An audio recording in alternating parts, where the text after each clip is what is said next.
অন্তর্বর্তীকালীন সরকারের একজন উপদেষ্টাকে আমরা দেখেছি যে ফ্যাসিস্ট গভর্নমেন্টকে, খুনি গভর্নমেন্টকে তারা পুনর্বাসনের জন্য বিভিন্ন বক্তব্য দিচ্ছেন। এই পুনর্বাসন বক্তব্যকে আমরা প্রত্যাখ্যান করেছি। আমাদের এই যে বৈষম্য বিরোধী ছাত্র আন্দোলনের যে ব্যানারটি রয়েছে, এই ব্যানারটির আন্ডারে যতগুলো হচ্ছে কর্মসূচি পালন করা হয়েছে, সবগুলো কর্মসূচি হচ্ছে কিন্তু ছাত্র নাগরিকের চাহিদার ভিত্তিতে দেওয়া হয়েছে। আমরা দেখেছি আমাদের যে বাংলা ব্লকেট কার্যক্রম, শাটডাউন কার্যক্রম, আমরা দেখেছি যে রিমেম্বারিং দ্য হিরোজ কার্যক্রম, মার্চ ফর জাস্টিস কার্যক্রম, যত ধরনের কার্যক্রম, পরবর্তীতে আমাদের 1 পয়েন্ট মুভমেন্ট, স্বৈরাচার পতনের যে আন্দোলন, সেটি কিন্তু দেখা গিয়েছে কি লং মার্চ যেটি ছিল 5ই আগস্ট, এই লং মার্চ এগুলি কিন্তু ছাত্রদের, নাগরিকদের, সমাজের সব ক্লাসের মানুষের চাহিদার ভিত্তিতে কিন্তু দেওয়া হয়েছিল। অর্থাৎ সেই জায়গায় আমরা সমন্বয়ক যারা রয়েছি, আমরা সমন্বয়করা শুধুমাত্র সমন্বয় করেছি। আরেকটি জিনিস যদি আপনারা দেখেন, সেখানে আমাদেরকে যখন উঠিয়ে নিয়ে যায় তখন কিন্তু যাত্রাবাড়িতে, উত্তরাতে, বাংলাদেশের বিভিন্ন জায়গায় কিন্তু সমন্বয়ক ছাড়াও কিন্তু আন্দোলন হয়েছে।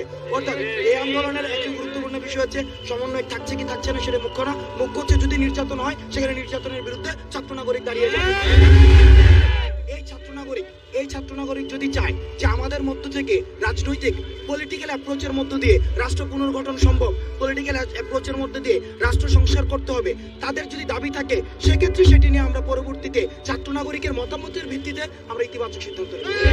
অপরাধ ট্রাইব্যুনালে খুনি হাসিনাকে প্রধান আসামি করে এবং এই ফ্যাসিজমকে যারা এতদিন পর্যন্ত যারা এই ফ্যাসিজমের যারা হচ্ছে বেনিফিশিয়ারি ছিল, তাদেরকে আসামি করে আন্তর্জাতিক অপরাধ ট্রাইব্যুনালে মামলা দায়ের করতে হবে। তৃতীয়ত, মিডিয়া কর্মীদের কাছে আমাদের আহ্বান থাকবে, যারা এই ফ্যাসিস্ট গভর্নমেন্টকে এতদিন পর্যন্ত সার্ভ করেছে, টিকিয়ে রেখেছে, বিভাজনের রাজনীতি বিদ্যমান করে যারা এই ফ্যাসিস্ট গভর্নমেন্টকে সেবা দিয়েছে, তাদের খবর যেন প্রচার করে মানুষকে বিভ্রান্ত করা না হয়, সেই জায়গাতে জনগণ আমরা মিডিয়া কর্মীদের